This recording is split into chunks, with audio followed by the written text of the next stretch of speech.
আগামীতে আমরা স্বপ্ন দেখি এরকম আরও মাহফুজা খানমরা ডাকসুর ভিপি হোক এবং আমাদের নারীরা আরও এগিয়ে আসুক। আমরা সেজন্য প্রফেসর মাহফুজা খানমকে নিয়ে গর্বিত। এদেশের একটা প্রথিতযশা ব্যক্তিত্ব এবং ডাকসুর ইতিহাসে একমাত্র নারী ভিপি অধ্যাপিকা মাহফুজা খানম, তাকে আমরা হারিয়েছি গতকাল।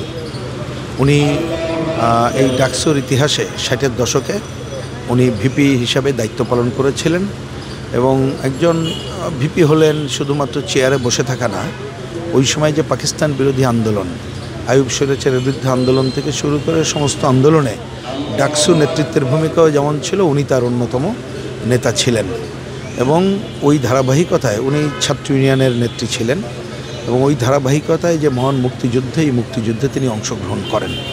পরবর্তী জীবনে তিনি অধ্যাপনার পেশা বেছে নেন, কিন্তু শুধু অধ্যাপনা না, শিক্ষক আন্দোলন সংগঠিত করেন। RICL TMX, যুগের পর যুগ স্থাপনা থাকে মজবুত।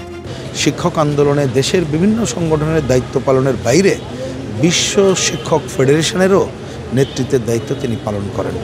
এছাড়া তিনি গণতান্ত্রিক, অসাম্প্রদায়িক, মানবতাবাদী সংগ্রামের মধ্যে নিজেকে নিয়োজিত করেন। তিনি খেলাঘর আসরের চেয়ারপারসনের দায়িত্ব পালন করেন। এছাড়া বাংলাদেশে বিভিন্ন সামাজিক সাংস্কৃতিক সংগঠনে তার অনন্য অবদান রয়েছে। উনি 80 বছর বয়সে তার জীবনের অবসান হলেও তার কীর্তি এদেশের জন্যে, এদেশের মানুষের জন্য এটা রয়ে যাবে।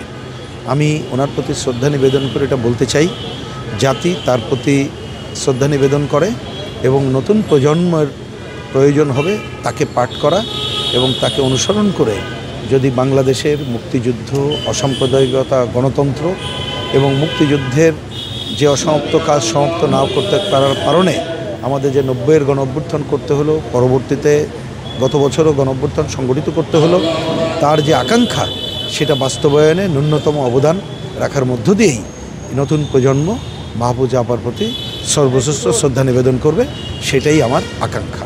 এই সময়ে আমরা মেয়েরা, নারীরা যতটুকু এগিয়ে গিয়েছি, যেই সময়ে প্রফেসর মাহফুজা খানম ভিপি হয়েছেন ডাকসুর মতো একটা জায়গাতে এবং নির্বাচিত ভিপি, আপনি সেই সময়টা পরিকল্পনা করেন যে সেই সময়ের নারীরা কতটুকু এগিয়ে গিয়েছিল এবং সেই সময়ে কতটা প্রতিবাদী হয়ে কতটা সাহসিকতার পরিচয় দিলে সেই সময়ে তিনি একজন নারী নেত্রী ডাকসুর ভিপি হতে পারেন। আমরা এটা নিয়ে গর্বিত, আমরা অনুপ্রাণিত এবং আগামীতে জানি না এরকম মেধাবী এবং এরকম যোগ্য কোনো নারী এগিয়ে আসবেন কি না। আগামীতে আমরা স্বপ্ন দেখি এরকম আরও মাহফুজা খানমরা ডাকসুর ভিপি হোক এবং আমাদের নারীরা আরও এগিয়ে আসুক। আমরা সেজন্য প্রফেসর মাহফুজা খানমকে নিয়ে গর্বিত।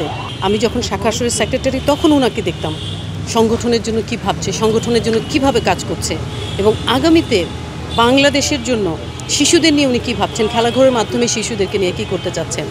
তার সেই স্বপ্ন ছোটোবেলায় আমি তখন স্বপ্ন দেখেছি একদিন আমি প্রফেসর মাহফুজা খানম হব। কোন ক্ষেত্রে?